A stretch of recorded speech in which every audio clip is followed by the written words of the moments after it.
Di dalam mobil sedan milik Gio, Davina dan si kembar terus saja berbincang. Di depan, Gio tak berani menegur. Mau menegur bagaimana, sementara di belakang ada kekasihnya. Kalian itu bisa diam gak sih? Dari tadi ngomong terus. Caca yang sudah tidak tahan pun langsung menegur Davina serta kedua temannya. Selain punya rasa cemburu terhadap hubungan Gio dan Davina, Caca juga punya rasa cemburu terhadap kedekatan Davina dengan Vania dan Valia. Setahu Caca, Vania dan Valia adalah anak orang kaya. Tapi kenapa mereka berdua justru lebih akrab dengan Davina yang menurut Caca gadis miskin yang tak jelas asal-usulnya siapa. Caca juga kadang sering so akrab terhadap si kembar. Tapi sayangnya kedua gadis cantik itu enggan berdekatan dengannya. Entah siapa sebenarnya Davina sampai kedua gadis tersebut begitu dekat. Tak hanya itu, beberapa dosen seperti takut dengan Davina. Memangnya kenapa sih? Gak boleh ya kita kalau ngobrol. Biasa aja kali. Vania tak terima ditegur oleh Caca. Memangnya siapa gadis itu? Kenapa sok sekali? Udah, gak usah berantem. Sekarang kita mau kemana? Gio memecahkan perdebatan mereka. Kalau dibiarkan bisa jadi perang ketiga nanti. Gimana kalau kita mampir di Ams Cafe? Di sana banyak kan menu yang enak-enak. Usul Valia melirik Davina yang senyum-senyum. Kafe yang disebut Valia adalah kafe milik Opa Leon, kakak tiri kakek Davina. Wah, kayaknya di sana enak juga tuh. Ya udah, kita mampir di sana aja. Caca kurang setuju dengan usulan itu. Ya udahlah, kita mampir. Belum selesai Caca bicara, Gio sudah lebih dulu mengiyakan. Bisa gawat kalau mampir makan ke kafe itu. Setahu Caca, Ams Cafe adalah kafe khusus orang sultan dengan daftar makanan paling mahal. Kalau Caca yang bayar semuanya, dapat dari mana uang sebanyak itu? Bisa nggak kita cari makan di tempat yang lain aja, ucap Caca kepada Gio. Kenapa? Nggak sanggup ya traktir kita? Katanya anak orang kaya, masa nggak sanggup? Lagi Vania yang angkat bicara. Mulut Vania memang terkenal lebih sadis daripada Valia. Kata siapa? Ya udah, kita mampir ke sana. Caca mana mau direndahkan. Terpaksa dia sanggupi permintaan gadis di belakang itu. Gio hanya bisa geleng-geleng kepala. Berada di antara empat wanita sungguh membuatnya pusing.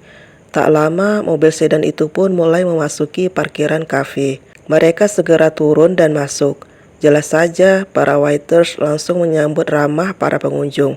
Terlebih ketika mereka melihat Davina. Selamat datang Nona Davina. Davina tak lagi menyembunyikan identitasnya.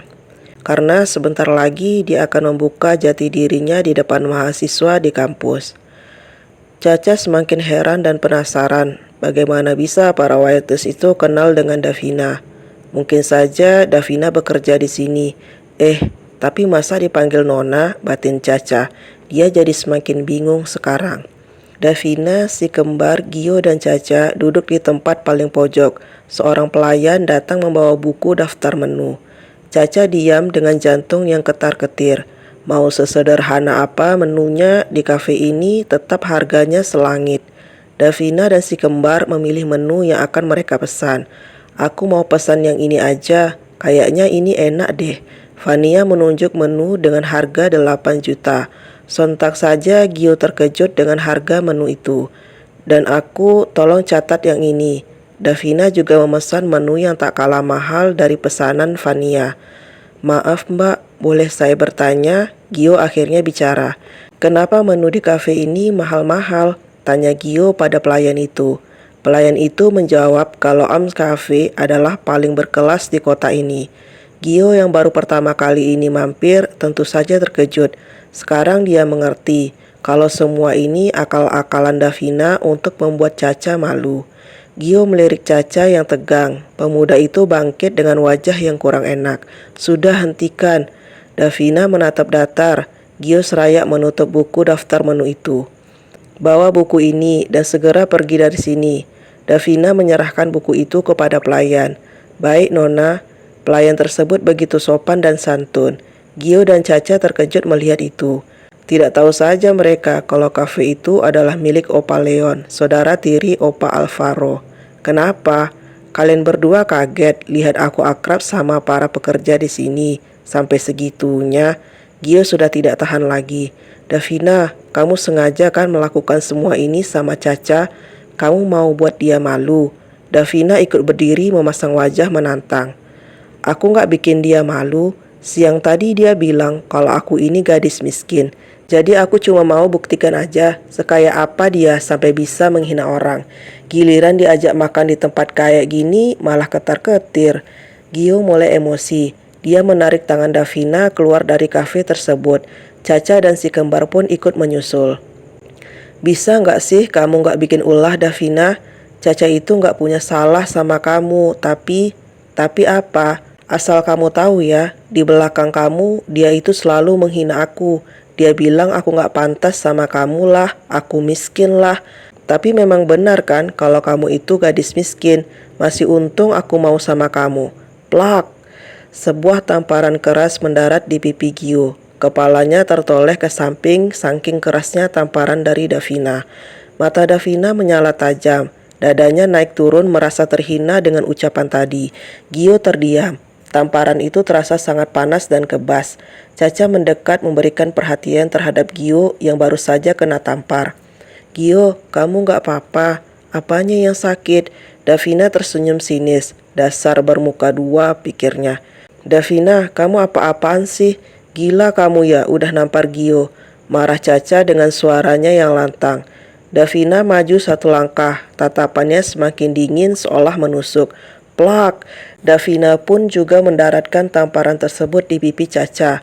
Gadis itu memegang pipinya. Kau, kenapa? Gak suka. Bahkan aku bisa berbuat lebih sama gadis ular kobra sepertimu ini. Caca mendongak menatap Gio. Tak ada satu patah kata pun dari pemuda itu. Dan kamu, Gio, kali ini tatapan Davina beralih ke Gio.